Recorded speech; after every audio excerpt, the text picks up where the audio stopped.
Hi friends, ഇന്ന് നമുക്ക് നല്ലൊരു സ്പൈസി ആയിട്ടുള്ള കടല ഉലർത്താണ് കാണാൻ പോകുന്നത്.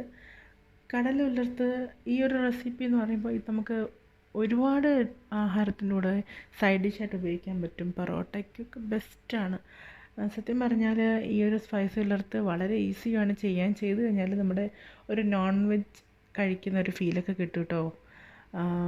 പിന്നെ ചോറിനായാലും നല്ലതാണ്. അപ്പം ഞാൻ ഇതിൻ്റെ ഒരു റെസിപ്പി ഞാനിങ്ങനെ പറയാം, എന്നിട്ട് നിങ്ങൾ ആ പ്രൊസീജിയർ ഒന്ന് കണ്ടു നോക്കണം കേട്ടോ. അപ്പം നമുക്ക് ഒരു കപ്പ് കടല, അത് ഒരു 5 മുതൽ 6 മണിക്കൂർ മിനിമം അത്രയെങ്കിലും കുതിർക്കാനായിട്ട് വെക്കണം.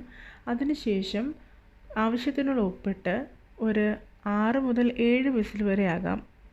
അത് കടല നമുക്കറിയാലോ, നമ്മളെ കയ്യിലിരിക്കുന്ന കടല പലരുടെയും ഇരിക്കുന്നതിനും വേവ് വ്യത്യാസം വരാൻ ചാൻസ് ഉണ്ട്. അപ്പം ഞാൻ ഇതിന് 7 വിസിലാണ് കേൾപ്പിച്ചത്. അപ്പോഴാണ് പാകത്തിന് വേവായത്.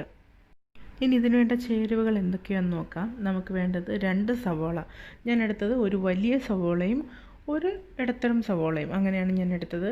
പിന്നെ ഒരു വലിയ തക്കാളി, പിന്നെ പച്ചമുളക് എരിക്കനുസരിച്ച് ഒരു 2 പച്ചമുളക്, അതിൻ്റെ ആവശ്യമുള്ളൂ. നമ്മൾ മുളക് പൊടി ചേർക്കും. പിന്നെ വേണ്ടത് വെളുത്തുള്ളിയാണ്. അതൊരു 8 മുതൽ 10 അല്ലി വരെ ആകാം. പിന്നെ ഇഞ്ചി ഒരു വലിയ കഷ്ണം, പിന്നെ അരിഞ്ഞിടാനുള്ള മൂപ്പിച്ചിടാനുള്ള തേങ്ങാക്കൊത്ത്. അപ്പം അതിനാവശ്യമുള്ള തേങ്ങാക്കൊത്തും റെഡിയാക്കാനുള്ളത് എടുത്ത് വെക്കുക. ഇനി ഇതെല്ലാം നന്നായിട്ട് ചെറുതായി അരിഞ്ഞെടുക്കുക. വെളുത്തുള്ളി, ഇഞ്ചി, തക്കാളി, പച്ചമുളക്, സവോള ഇത്രയും അരിഞ്ഞ് മാറ്റുക. നമ്മുടെ തേങ്ങാക്കൊത്തും റെഡിയാക്കി വെക്കുക. ഒരു കടായിൽ എണ്ണ വെച്ച് എണ്ണ ചൂടാകുമ്പോൾ ആദ്യം ഒരു 1/2 ടീസ്പൂൺ പെരിഞ്ജീരകം അതിലേക്കിടുക.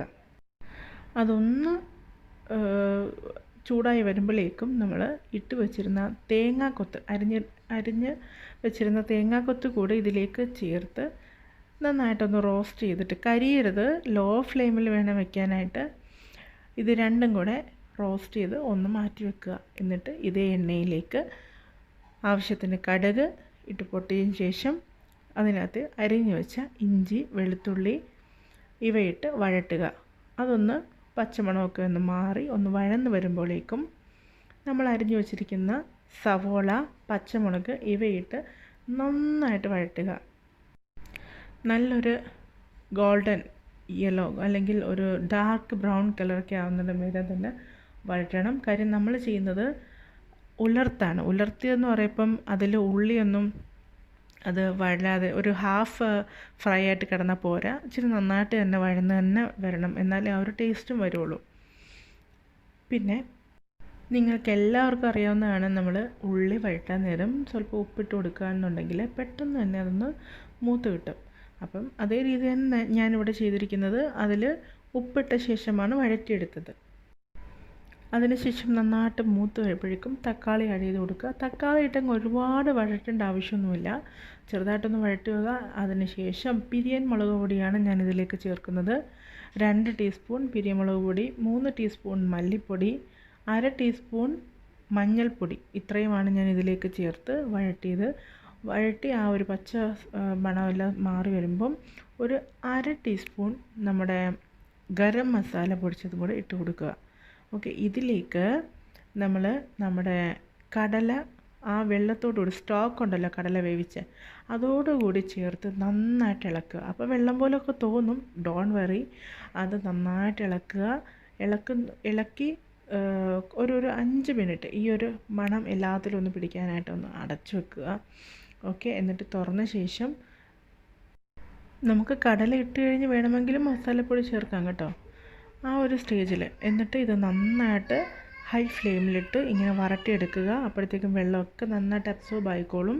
ആ സമയത്ത് നിങ്ങളൊരു ശകലം കൂടെ മസാലപ്പൊടി ഇട്ട് കൊടുക്കുക. അതിലേക്ക് ഒരു 1/2 ടീസ്പൂൺ പഞ്ചസാര കൂടി ആഡ് ചെയ്ത് കൊടുക്കുക.